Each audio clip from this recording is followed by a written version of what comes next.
guys, welcome back to the channel. I am not live. I'm just getting used to this stuff, guys. I'm on video. This is a pre-recording. I want to talk about the holiday season and the narcissist, okay? When a narcissist decides to come back into your life, okay, on a holiday, huh? How about that? Surprising you. Okay, so you have been discarded, or you have done the discarding. You have gotten away. Now, normally, people who are involved with narcissists, they are normally the ones who get discarded. Because it's a process that happens. They manipulate, they capture you in their web. And then when they're done and they're exhausted from taking from you, and they actually are, they get so exhausted with taking that now they're ready to find some new supply, someone new, someone more interesting, someone who looks different or more prettier than you, so they think, and someone who just get them more excited again. So exciting new supply. So now that they left, it's been a year or two. I'm not going to talk about my situation in particular. Maybe this will help someone. We're in Christmas 2022. It's been a few years since the relationship between me and the narcissist has been gone. It's been at least, I'd say 10 years since my discard.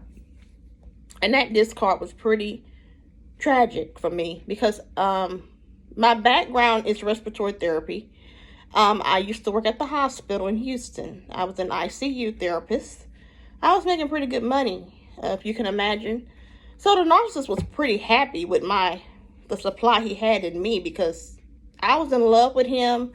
The relationship was pretty brutal at that point. In that last year, it was hell on wheels. Okay, so I'm working in ICU double shifts. He's taking care of my boys. My boys are special needs, so we worked as a team. He would work the morning shift, doing some pickup construction jobs in the daytime, and I would work my night shift at the hospital. And I only worked like 3 days a week. That was considered full-time, and probably still is right now in the hospitals.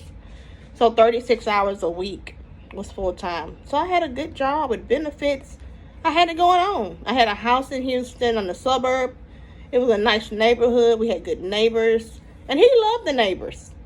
And he loved helping people. It seemed like we were in a position to help people. That's how good financially we were. So let me tell you about the night of the discard so you'll understand why I'm talking about this on Christmas. Because this is a narcissist who was a violent narcissist. He comes every season, a holiday season, he picks one and pops up at my family's house in search of me, in search of what I'm doing, in search of, am I still a respiratory therapist? What kind of work am I doing now? Because he's sizing up, what he's doing is sizing up my finances, getting himself seasoned and ready to hoover me, thinking that I'm going to be like, oh, I'm going to take you back. That's not going to happen. Sorry, no. We're not doing that this time, okay? Never. I'll never go back. And I'm adamant because, let's go back to the discard. The night shift I was working was a 12-hour night shift, 7 p to 7 a. And he was, I guess, tired and fed up to watch my kids. So what he decided to do was drop them off at the hospital. A night shift now. This is about 1:30 or 2 in the morning. He come and says he's not watching them anymore. Okay? And he said something like watching their asses or cussing them out. I knew he was in no predicament to be around my kids. And as a matter of fact, I shouldn't have had him even watching my kids at that point because he was verbally and physically abusing me. And I was scared for my kids. But I knew that he loved my boys because he kept saying, I would never hurt your kids because I love special needs kids. My mom used to babysit them. He had a lot of stories of his mother and how she would babysit her special needs kids in her home. And he would help her.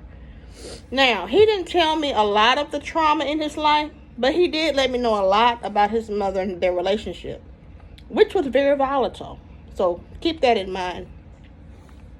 So with women, he did not respect women based on the relationship with him and his mother. But they were close. Close like they were homeboys and homegirl close. It wasn't a respect. It wasn't a motherly respect he had because he cussed in front of his mother. he talked nasty in front of his mother. He would, be disrespectful. So I knew that was a different relationship there. He dropped off my boys. I had an SUV. He put them in there while I was at work. Now that night, I usually work the ICU. I'm an ICU therapist. But that night, for some reason, I guess God just had it where that one night I was a floor therapist. So I was working the floor, the first floor. I was on the first floor. And he came in and stormed in the front and threw them into the lobby area in the hospital. Well, they had, how some hospitals, a lot of hospitals have prayer rooms. I thought to put the boys in the prayer room, but I didn't want to get caught and get fired because the physician on call had he had an office near that chapel. And I didn't want the physician to see my kids there and be like, who's this? What's going on? And report me. So I didn't want to lose my job. I had a very good job. I didn't want my resume to be a firing on my job. And plus, I was an ICU therapist. I didn't want my reputation in the hospital to be tarnished. So I had to put my kids in my SUV. It wasn't a cold night, but it was a cool night. So I got some blankets and some pillows, put it in my truck. I let my boys sleep. And I have both of my sons are autistic and they're nonverbal. I also had a very good friend who was a janitor back then who saw my plight and he really wanted to help me. So he watched my kids. He probably played with them a little bit, but he had to secure the building and watch over the building because the hospital was in the Bel Air area of Houston, which is not a terrible part of Houston, but it's Houston nonetheless. It's a big city. So his responsibility was taking care of the building. And so he had to make his rounds around the hospital. So I couldn't say, hey, can you watch my kids the whole night, sit here and watch them? No, I couldn't do it. The man had a job to do too, and he couldn't risk his job. But I knew then when I was at work that I had to quit my job the next morning. I had to put in a notice to my supervisor because I had to work the night shift that night. When you get off at 7 in the morning, you go back 7 that evening. I had to go back that night, but I could not because I knew this was the end for me. I got fed up with the narcissist. This was the last time. And to this day, I still get hurt thinking back on those memories because the way he just did my kids, put them in a car, left them deserted, and I was essentially babysitting and trying to do my work. I did not want to be fired. I did not want to have a patient go bad on me at the hospital. I take my job so seriously. I'm a professional. So I take pride in what I do. I had a very good reputation as a therapist, and I didn't want that to be messed up. But I knew that was the end of my career that night, possibly, until I could find someone suitable, because I didn't trust a lot of people. So with that being said, we're going to go on to the next morning. When I got off, my kids were really tired because, they don't sleep well, and plus they weren't in the bed. So we all went home. We were all very tired, and he was not home. He was with his new supply, apparently, somewhere. And I know that he was messing around in Houston somewhere because one day we had a green SUV that I had bought with my money. He was riding around with a woman in my car. Sometimes she would drive the SUV. I found out, but I was too afraid to confront him because he would get violent and he will beat me. So I want to tell my story because I think someone needs to hear it, and I think it needs to be taken very seriously. Okay, both incidents. I mean, even if you're not with a narcissist, but you might be likely with someone who's narcissistic if they are abusive. But it has to be a diagnosed condition anyway. But let me just say this too. This is going to be my regular content, and I need to get it out here, my story. There's a lot of moving pieces in my story. I'm going to let you know that. There's so much. I'm not even going to put it in one video because there's so much stuff that happened to me from different people. But this is my story about my discard and why the holidays are so important for you to stand tall and firm against the narcissist. Because a narcissist, they will come back for the holidays. like it's nothing. And my narcissist is notorious for doing it. It's been about a year and a half now. It's about time for another visit from my narcissist. And I call him my narcissist because he gave me such a unique experience into a demon. I've never seen a person dark like that, okay? Who turned evil, eyes black, with just evil. So when I do call them demons, I also use the term dragon. You've heard me in the past say that the demons and the dragons. The dragons are people who are just selfish.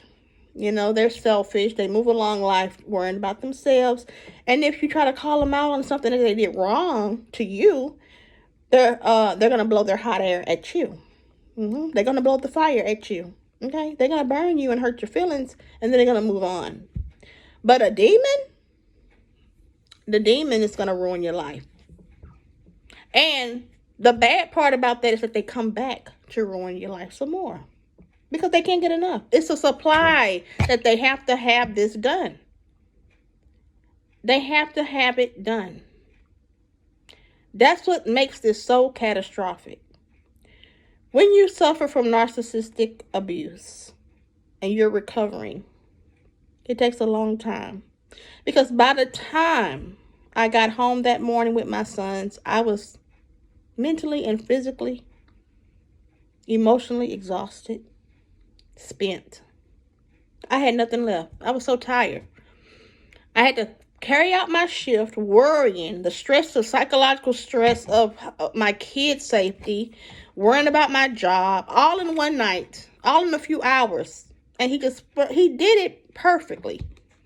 He knew that I was working, trying to get this done.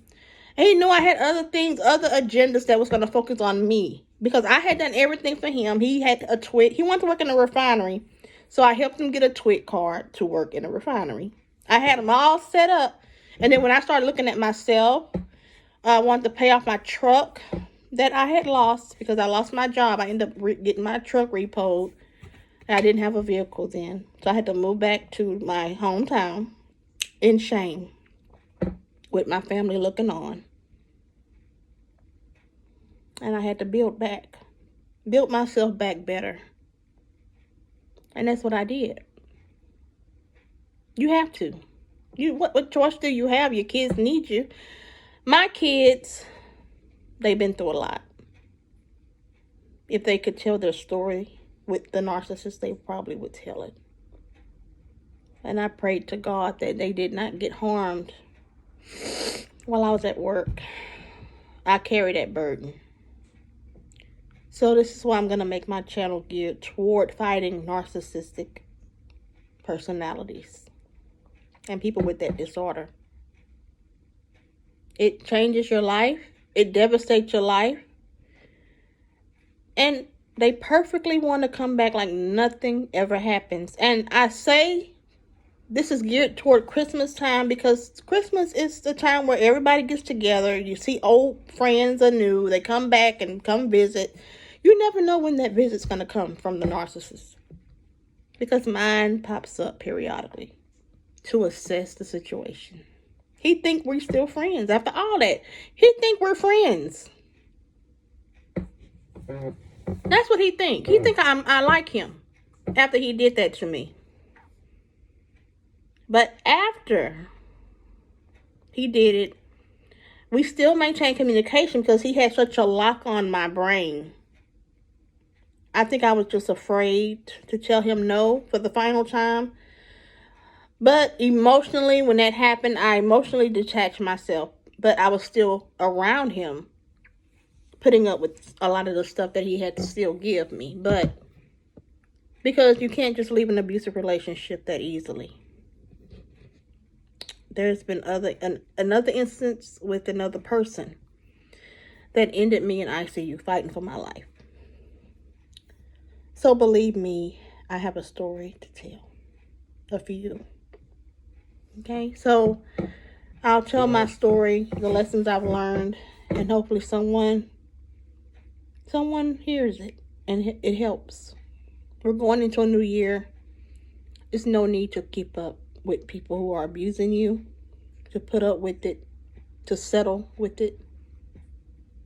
Enough. If you like this commentary, this story time, please drop a heart if you made it this far in the video. I'm going to be doing a Merry Christmas Cash App giveaway. So if you do comment on the video in my on Christmas time on Sunday, I will sift through those Cash Apps and send a gift to some lucky winner, maybe 2. Okay? So it'll be possibly 2 people who receive a Cash App. I won't say the amount, but hopefully it'll be something that you can get a good lunch, you know, or buy you a little something from the department store. So with that being said, guys, please check in on me. I will check in and see how you are doing out there. Please feel free to leave comments. Follow me on Instagram, okay? And I'm on TikTok, Chandra doing Chandra. I will also do confessionals there on TikTok. My experiences and lessons that I've learned from just living.